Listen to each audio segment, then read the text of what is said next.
सर्वप्रथम मेरी जीवनदाता मेरी माँ आनंदी माँ के चरणों में मेरा नमन, सुरेश भाई जी के चरणों में मेरा नमन, बीवी चौहान जी के चरणों में मेरा नमन, और खरावड़ गांव के सभी ग्रामवासियों को मेरा राम राम। बड़ा अच्छा लगा आप लोग आए हैं शिविर में और शांति से बहुत अच्छी जानकारी ले रहे हैं। मैं सचिन राठी, मैं यूपी मुजफ्फरनगर से हूं और दिसंबर 2023 में मुझे कैंसर हुआ और कैंसर भी 4th स्टेज हुआ। मुझसे चला नहीं जाता था, बैठा नहीं जाता था। पेशे से मैं अध्यापक हूं, क्लास में भी नहीं बैठ सकता था, बहुत बुरी हालत थी। 4th स्टेज कैंसर वाले का आपको पता ही होगा, वो बिस्तर पे आ जाता है।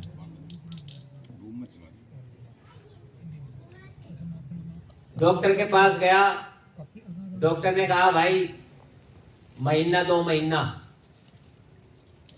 और अगर 1.5-2 करोड़ रुपए खर्च करोगे तो शायद बच जाओ। मगर जी कितना चांस है? देखो 40-50% चांस है आपके बचने के। मैंने इधर उधर हिसाब लगाया, खेत की तरफ को देखा, घर की तरफ को देखा, मगर तो ये भी नहीं बैठे 1.5 करोड़ के, कहां से लाऊं? भाई सबसे बड़ी समस्या हम इंसान की यही तो है। हमें जो आज हम जो नुकसान में जा रहे हैं वो स्वास्थ्य की वजह से तो जा रहे हैं। अगर किसी को बुखार भी हुआ तो 1 लाख में उतरा है बुखार भी, क्यों जी? तो धरती घूम गई, आसमान घूम गया, 1.5-2 करोड़ रुपए कल लाऊं कहां से? दोबारा गया उस डॉक्टर के पास, मतलब ये बताओ चांस कितने हैं? तो उसने सच्चाई बता दी कि 25% ही चांस है। मैंने कहा अब तो बिल्कुल भी खर्च नहीं करो। जब चांस ही 25% है तो क्यों खर्च करना भाई? जो कुछ है वही बर्बाद हो जाऊंगा। तो फिर मैं YouTube पे ढूंढ रहा था, मतलब कुछ मिल जाए कैंसर का इलाज। बिस्तर पे पड़ा। फिर मैं तो यही कहूंगा कि भगवान की भी कृपा रही और भगवान रूपी मेरे भाई की मुझे एक वीडियो दिखाई देगी उस पर YouTube पे। मैंने इनकी वीडियो देखी, इन्होंने उसमें बताया 4th स्टेज कैंसर, सर में यहाँ पे कई ट्यूमर, खाने की नली में कई ट्यूमर, और ये 6 महीने में ठीक हो गए, 7 महीने में। मैंने वो इनकी वीडियो कम से कम 50 बार सुनी, एक शब्द आज भी याद है मुझे इस वीडियो के। दिमाग में आ गया, मैं कहा भाई जब भाई ठीक हो सके तो मैं कौन सा कम हूं, मैं भी ठीक होकर दिखाऊंगा। भाई साहब से बात करी, इन्होंने बताया कि ऐसे ऐसे सिस्टम है और घर पे रह के करो कुछ दिन। मैंने घर पे रह के किया और फिर मैं 4 जनवरी 2024 को दिव्याशीष परम सुख आश्रम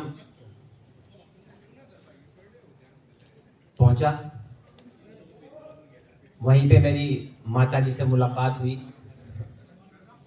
माताजी से प्रेरणा लेता रहा और आगे बढ़ता रहा।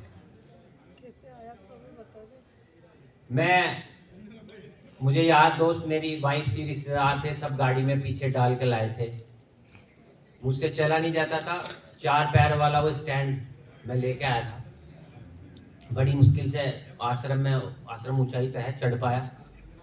चढ़ते चढ़ते मेरी वाइफ ने, अंकित बेटा मेरे को सामान लेके जा रहा था ऊपर, उन्होंने पूछा कि क्या ये ठीक हो जाएंगे, इनका स्टैंड भी कभी हट पाएगा? तो अंकित बेटा ने उस टाइम कहा था कि आंटी ऐसे स्टैंड तो यहाँ बहुत पता नहीं कितने रखे हैं।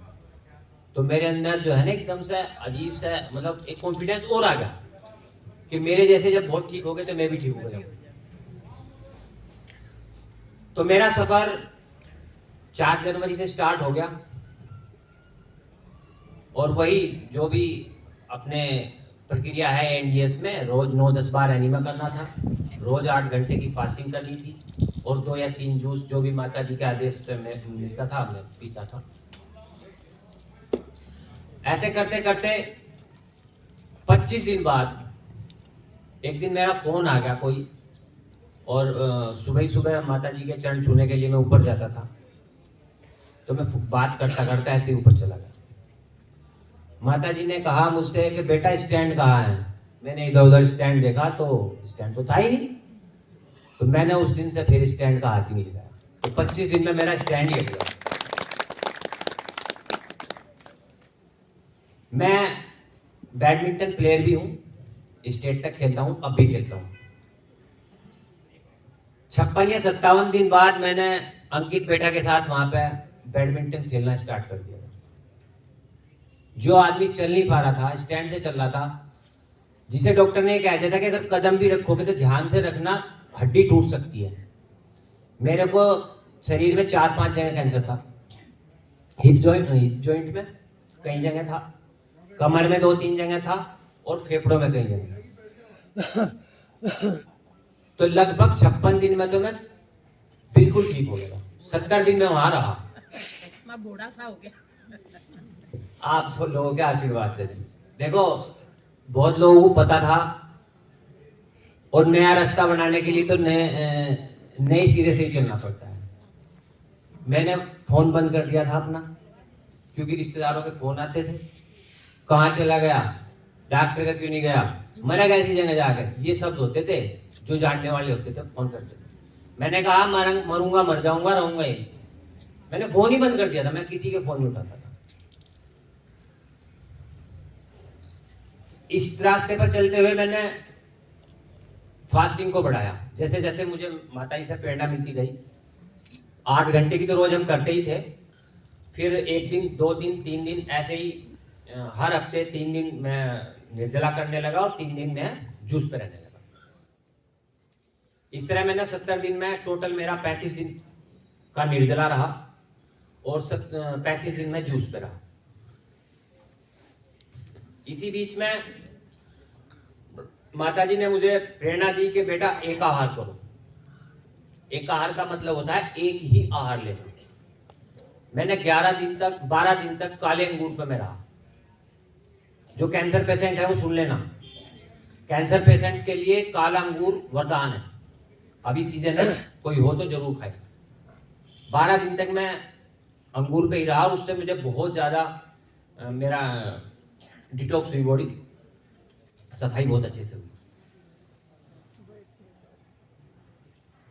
मैं बैठ भी नहीं पाता था, ऐसे भी नहीं बैठ पाता था, और जैसे भाई साहब बैठे ना प्रोती मार के, ऐसे भी नहीं बैठ पाता था। तो नवरात्रों में गुप्त नवरात्रे हुए थे उस टाइम, 9 दिन के। मैंने सबसे बड़ा जो निर्जला 9 दिन का सबसे ज्यादा लंबा किया था।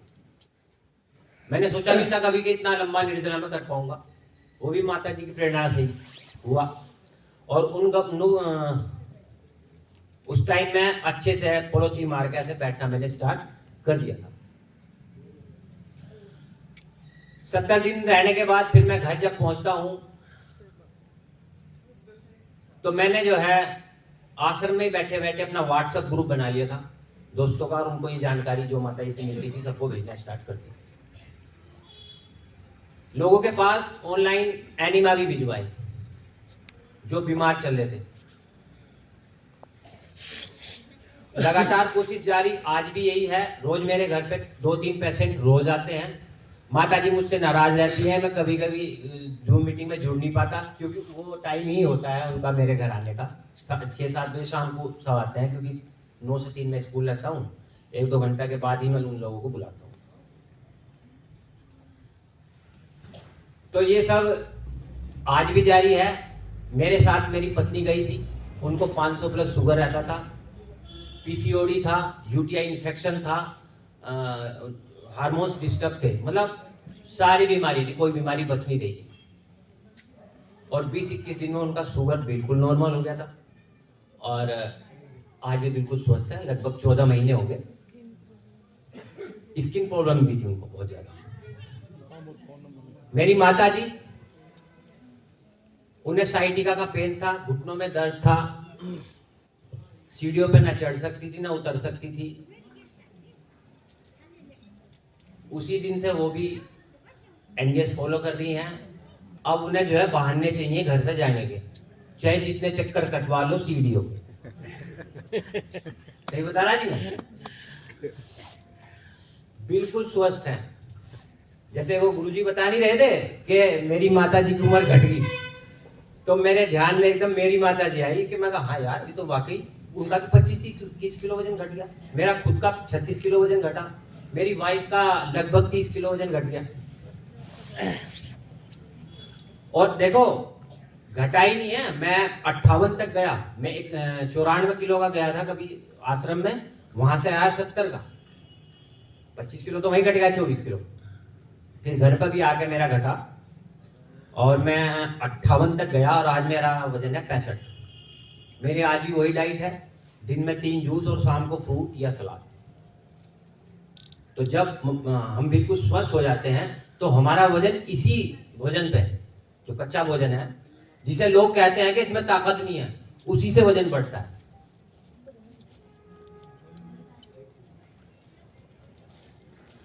तो मेरी तो आप लोगों से ये विनती है, हाँ मेरा बेटा है, मेरे बेटे के बारे में मैं आपको बता दूं, 14 साल से उसको फिट्स पड़ते हैं और वो इंडिया का पहला ऐसा केस है जिसको 24 घंटे फिट्स पड़ते थे, 24 घंटे फिट्स। 22 साल की उसकी उम्र होगी। पूरी दुनिया में मैंने उसका इलाज करा लिया, लेकिन जब से वो मेरे समझाने के बावजूद और हमें देख देख के उसने करना शुरू किया है, ANDS फॉलो करना शुरू किया है, उसको 1 से 2 महीने भी हो जाते हैं दोहराए। 14 साल से जो बंदा जिसको 24 घंटे दोहरावे था, उसको अब 2-2 महीने में दोहरे आ रहे। तो कितनी ताकत है। नहीं ठीक तो होना पड़ेगा वो, आप लोगों के आशीर्वाद से और इस सिस्टम से जुड़ के ठीक तो निश्चित होगा, क्योंकि हमने भी कोई बड़े पाप नहीं कर रखे जो सारी आफत हमारे गले में गल रही। सेवा ही कर रहे भाई। देखो आदमी का कर्म अगर सुधर जाए तो वो उसका सब कुछ सुधर जाए। मुझे जैसे ही माता जी से प्रेरणा मिली कि बेटा दूध नहीं होता इसमें कुछ भी, तो भैया हमने तो वही फोन, जब मैं आश्रम में था वहीं से मैंने फोन किया और अपनी गाय भैंस हमने बिकवा दी। पिछले 14 महीने से हमारे घर में कोई दूध नहीं बिकता। दूध पीते हैं, मूंगफली का बना ले, सोयाबीन का बना ले, कोकोनट उसका बना लेते हैं, या बादाम का बना लो जिसे ज्यादा ताकत चाहिए, काजू का भी बना सकते हैं। इन सब का मट्ठा बन जाता है, इसका आपकी मूंगफली का, उसी का दही बना सकते हैं, उसी का पनीर बना सकते हैं। तो ऑप्शन बहुत है। जब आप इसमें उतरोगे ना, ये समुद्र है ANDS, इसमें बहुत कुछ है। जब आप इसमें उतरोगे तो आपको इसमें दही भी मिलेगी, दूध भी मिलेगा, मट्ठा भी मिलेगा, पनीर भी मिलेगा। तो ऐसा नहीं है, लेकिन ये सब लेंगे आप निरोगी होने के बाद। जो रोगी है वो निरोगी जब स्वस्थ हो जाएगा तब इसको ले सकता है, और जो स्वस्थ है जिसको कोई बीमारी नहीं है वो ले लो, कोई दिक्कत नहीं। माता जी ने बताया और लोग भी बता के गए दूध के बारे में, ठीक है, लेकिन सबसे पहले आपकी जिम्मेदारी है अपने शरीर को ठीक कर रखना, और कोई आपका शरीर ठीक नहीं रखेगा। और ये शरीर है यही आपका साथ देगा जीवन भर, कोई और आपका साथ भी नहीं देगा। हो सकता है किसी को मेरी बात बुरी लग जाए, कोई साथ नहीं देगा इस दुनिया में आपका। और इसे अगर ठीक रखोगे तो ये आपको जब तक मरोगे नहीं तब तक आपको सेवा देता रहेगा। सुरेश भाई हैं, सुरेश भाई का नाम आज वर्ल्ड में है, संसार में कोई देश होगा जहां इन्हें नहीं जानते। पता नहीं कितने रोग इन्होंने ठीक कर लिए, माता जी ने और सुरेश भाई जी ने। और आज इन्होंने ये प्रोग्राम रखा आपके यहां, किसके लिए? ये प्रोग्राम किसके लिए रखा मुझे एक बार बता दो। आपके लिए रखा ना, आप गांव वालों के लिए? भाई हम तो अपना एक्सपीरियंस सुनाने के लिए आए, क्योंकि जो ये दुनिया को दे रहे हैं ना, ये आप लोगों को देना चाहते हैं। तो मेरी तो आपसे ये विनती है कि सुरेश भाई के बताए हुए रास्ते पे आप चलो, स्वस्थ रहो। आज हर गांव में 9-10 कैंसर के पेशेंट पड़े, किसी में 20 है, किसी में 30 है। बहुत ज्यादा है भाई, बहुत ज्यादा है। WHO ने एक रिपोर्ट निकाली थी 2019 में, अगर इंडिया ऐसे ही दूध पीता रहा ना तो 2026 से 27 तक 60% कैंसर के पेशेंट हो जाएंगे इंडिया में। कैसे करोगे ना ठीक, बताओ आप। मेडिकल लाइन में जो हमारे ट्रीटमेंट चलते हैं, कितने लोग ठीक हुए उससे? रिपीट बाय रिपीट बीमारियां आती रहती है ना, बस कुछ दिन के लिए आराम तो मिलता है, लेकिन बीमारी खत्म नहीं होगी। इस पे मेडिकल लाइन को और सर्च करना पड़ेगा कि बीमारी क्यों नहीं खत्म हो पा रही। आराम तो लग जाता है लेकिन खत्म नहीं होती। अब वो बीपी है, शुगर है, उसकी दवाई 20 साल 30 साल खाते जाओ, फिर उनके साइड इफेक्ट कितने हो जाते हैं, फिर लीवर कैंसर, किडनी कैंसर, पता नहीं कितनी बीमारी हो जाती है। तो मेरी तो आप लोगों से यही विनती है कि इस शिविर का लाभ उठाएं आप और सुरेश भाई का साथ दें। देखो आप लोगों के लिए कितना कुछ ये लोग कर रहे, तो आपकी क्या जिम्मेदारी बनती है? आप अपने गांव के स्वस्थ रखना चाह रहे हैं, और अगर यहाँ कोई और प्रोग्राम होता शायद 500-700 लोग होते हैं। अगर ये प्रोग्राम ना होता, कोई और प्रोग्राम हो जाता ना, रागनी का या कुछ इस तरह का, शायद यहाँ 1000 लोग भी आते। ये मेरा मानना भाई, ऐसा शायद ऐसा ना होता। तो ऐसा नहीं है, इस तरह के प्रोग्राम में आओगे तो आपको अच्छा भी लगेगा, अपने स्वास्थ्य के बारे में जानकारी मिलेगी, और इनका तो लक्ष्य ही है। बीवी चौहान जी जो हमारे गुरुजी हैं, जिन्होंने एडवांस न्यूट्रिशन डाइट सिस्टम को बनाया है, वो लगभग 20 देशों में जाते हैं। अभी भी विदेश में उनके प्रोग्राम चल रहे हैं। 20 करोड़ उनके फॉलोवर्स हैं पूरी वर्ल्ड में, और साल में मेरे ख्याल में 3 या 4 प्रोग्राम इन दिव्याशीष परम सुख आश्रम के होते हैं। ये बता दो दुनिया में कौन सा औषधालय है, कौन सा हॉस्पिटल है जो बिना पैसे के आपको ठीक कर दे? डॉक्टर भी जाते हैं, फीस मांगते हैं ना भाई, पहले फीस कटाओगे तभी तो डॉक्टर के केबिन में घुसोगे। लेकिन ये आपका बेटा, इसने ऐसा सिस्टम बना रखा, कोई जाओ ठीक होके आ जाओ फ्री में, वो किसी से कोई पैसा नहीं लेते हैं।